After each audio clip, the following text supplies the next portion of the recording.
Deep in the whispering woods lived a little raccoon named Rocky. Rocky loved exploring, eating, and his best friend Pip the hedgehog. Every full moon night, the moonberries glowed silver on the old elder tree. The moonberries fed every animal in the woods, but glowed for one night only. But one morning, Rocky woke up and something was terribly wrong. Every single moonberry was gone, stolen in the night. Rocky found enormous muddy footprints leading north into the dark thicket. Rocky took a deep breath, picked up his satchel, and walked toward the darkness. Inside the dark thicket, it was cold and quiet, and Rocky's tail puffed up completely. Then Rocky heard a strange sound, like someone crying. Behind a giant root, Rocky found a very large, very sad river otter. Otto had taken the moonberries because his family was sick, and they were the only cure. Otto had just arrived in the woods, alone, frightened, and desperate. Rocky sat very still for a long moment. Then he stood up with purpose. Rocky could not fix this alone. He needed his whole forest family. Rocky ran back to Pip and Luna and Mako and told them everything. The animals listened and talked. Then the old owl spoke and everyone went quiet. Together, they all walked to the dark thicket to meet Otto and make a plan. Otto would share every moonberry with all the sick, in the whole forest, not just his family. That very night, the elder tree bloomed again, like it knew, like it was proud. That summer, Rocky discovered the river had stopped reflecting the stars at night. Rocky woke all four friends, and they stood at the dark river staring in silence. Luna had read about river stars, tiny living creatures made of light who breathed at the surface. Something had frightened the river stars and driven them deep into the cold, dark current. Rocky looked upstream toward the old dark part of the forest where the willows grew thick. They waited for morning because Mako said so, and Mako's voice was the kind you listened to. Morning came silver and cool, and Mako picked up his largest tool and said, "We go." The upstream forest was ancient. Its bark twisted into faces that Pip found in everything. They heard it.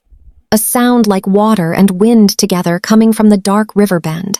Rocky pushed through the willow curtain and forgot to breathe for a very long moment. The river stars were not hiding from the serpent. They were hiding with it. Rocky went back through the willow curtain and told the others what he had really seen. Luna had read that shadow serpents lived hundreds of years completely and utterly alone. Frightened otters had thrown stones at Fen once, and the river stars had followed it deep. Rocky said the bravest thing Pip had ever heard. "I am going to go talk to it." Pip said he was coming too, and Mako said nothing but was already walking. The shadow serpent rose up very tall and very dark, and everything went very still. Rocky said, "We are not here to hurt you." And Fen forgot to be frightened. Rocky sat down right there on the wet rocks and began to talk about the river and his friends. And the shadow serpent spoke, its voice like water over stones, deep and slow and very old. The serpent had a real name.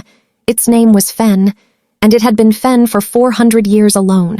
Rocky told Fen all their names, and Fen said each one back slowly like tasting something good.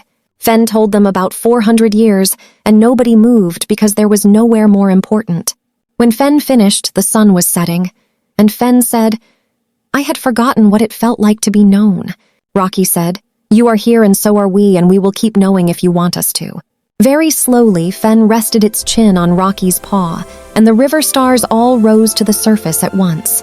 That night, the whole river was full of stars again, and every animal on its banks came to see. Rocky and his friends walked home slowly because some things you do not want to end too fast. The next morning, Rocky went back alone and left honeycomb and berries at the pool's edge. That summer, the four friends visited Fen many times, and each time Fen was more ready when they came. Mako built a small wooden platform at the pool's edge so they could sit more comfortably. By the end of summer, something had been built that had no name and did not need one. Rocky walked home under the stars, thinking, "The bravest thing I ever did was simply sit down and listen." And far away in the secret pool, Fen thought, "Tomorrow will be interesting because someone is coming."